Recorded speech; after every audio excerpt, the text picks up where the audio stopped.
130 years have gone by since Hastings College came into existence, and the campus has been expanding ever since. There are now 33 buildings on campus, and the college is still looking to grow. What exactly is in store for Hastings College, and where will the future take the college now with a new president, Dennis Trotter? To understand the future, you'll have to look at the past and understand the history of Hastings College, and take a look at how the campus itself has transformed.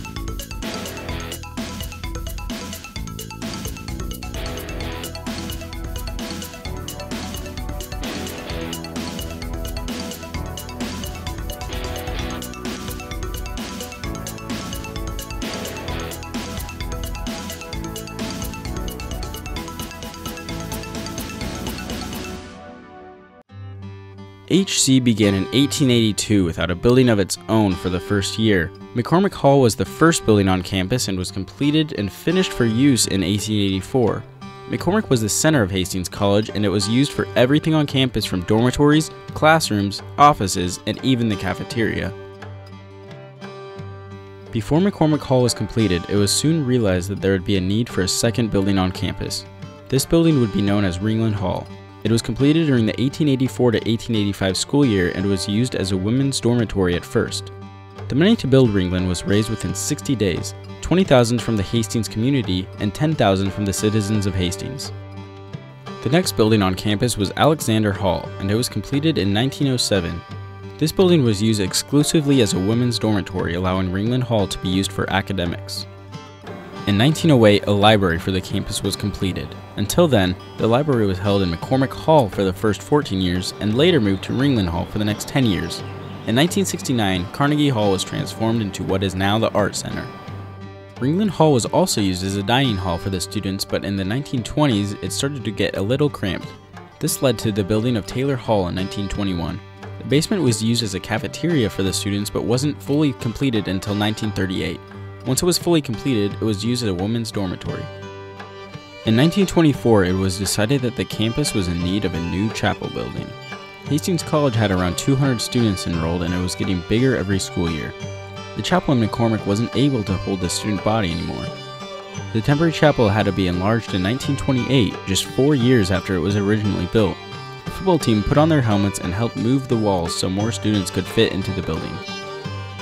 Hastings College took on an ambitious building project after the 3 barracks were brought to campus.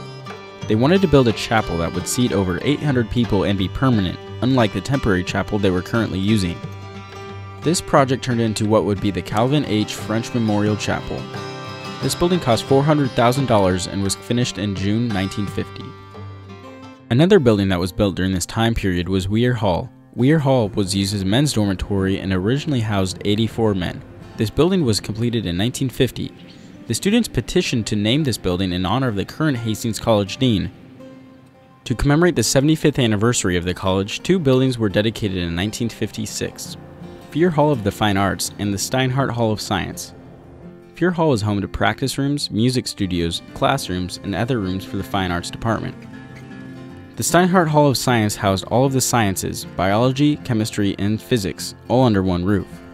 In 1963, Mr. and Mrs. Edwin E. Perkins donated a generous gift to Hastings College so that they could build a new library. Mr. Perkins was the inventor of Kool-Aid and strongly believed in education. The former Carnegie Library was then transformed into the Art Center. Again, the college was becoming slightly overcrowded and it was in need of a new dormitory. This led to the construction of Altman Hall. Altman Hall was completed in 1963 and was the first and only co-ed dorm on campus. This dorm is able to house 138 students total. College was in need of a place for theater students to perform. Up to this point, theater students would use the stage built into Fuhrer. The Scott Studio Theater was completed in 1972. The studio gave theater students a place where they can do shows for larger audiences.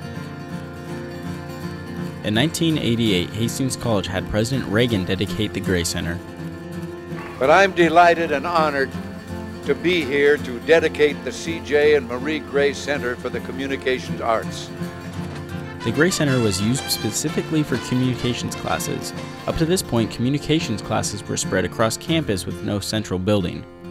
In 1990, Hastings College built the Doherty Center in place of where Ringland Hall was located. The Doherty Center was used for the president and faculty offices along with classrooms and meeting rooms. The newest building on campus is the Morrison Reeves Science Center. This building is eco-friendly and entirely green. It is used as laboratories, classrooms, and office space for 4 different departments, including biology, physics, chemistry, and psychology. The Science Center was completed in 2009.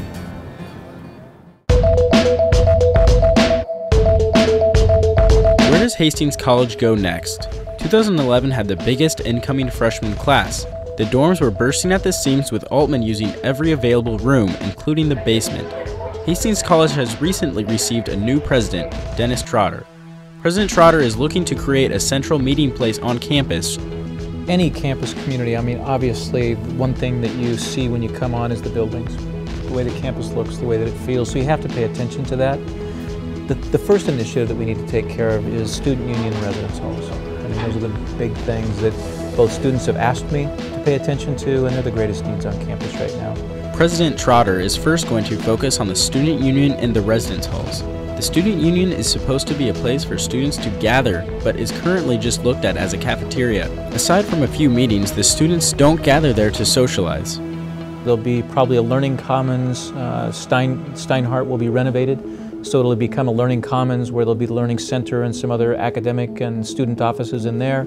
Across the street you'll have the student union, and then eventually there'll be a welcome center. But that'll become kind of a feature gateway to the campus, and what it'll do is link the historic campus, which is where we are now, with this kind of emerging campus. The current residence halls do not have the required space needed to house all of the students. Trotter understands this and sees the need to expand on the current residence halls. Right now, we kind of have an approach towards our residence halls where we warehouse students. There's a room, but there's no gathering space. And what we really need is programming space, and not just for the reason that students can gather and interact with each other in a group setting, but also so we can push programming, academic programming, health services, counseling services. Along with expansion, there needs to be new buildings constructed in the long term. We know that we probably need 2 traditional residence halls on the main campus and then 2 apartment-style residence halls down where Bronco Village is. Right now, it's almost as if there are 2 campuses on Hastings College.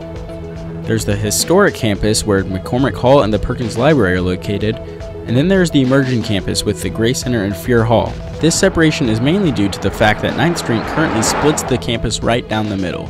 Trotter doesn't want to pull people away from one side of campus or the other when the college starts to expand. I really want people to walk onto our campus, walk into any building and feel like not only have we preserved the historic traditional pieces, but we're also contemporary in the way that we've communicated who we are and what we want to accomplish.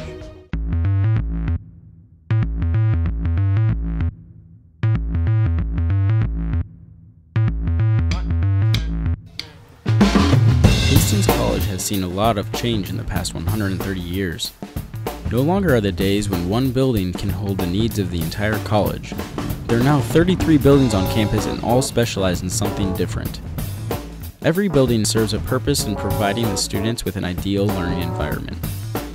As Hastings College continues to expand, it still holds on to the past. With preserving the historic campus and incorporating the emerging campus, the college will continue to expand and stay true to the traditions that hold the college together.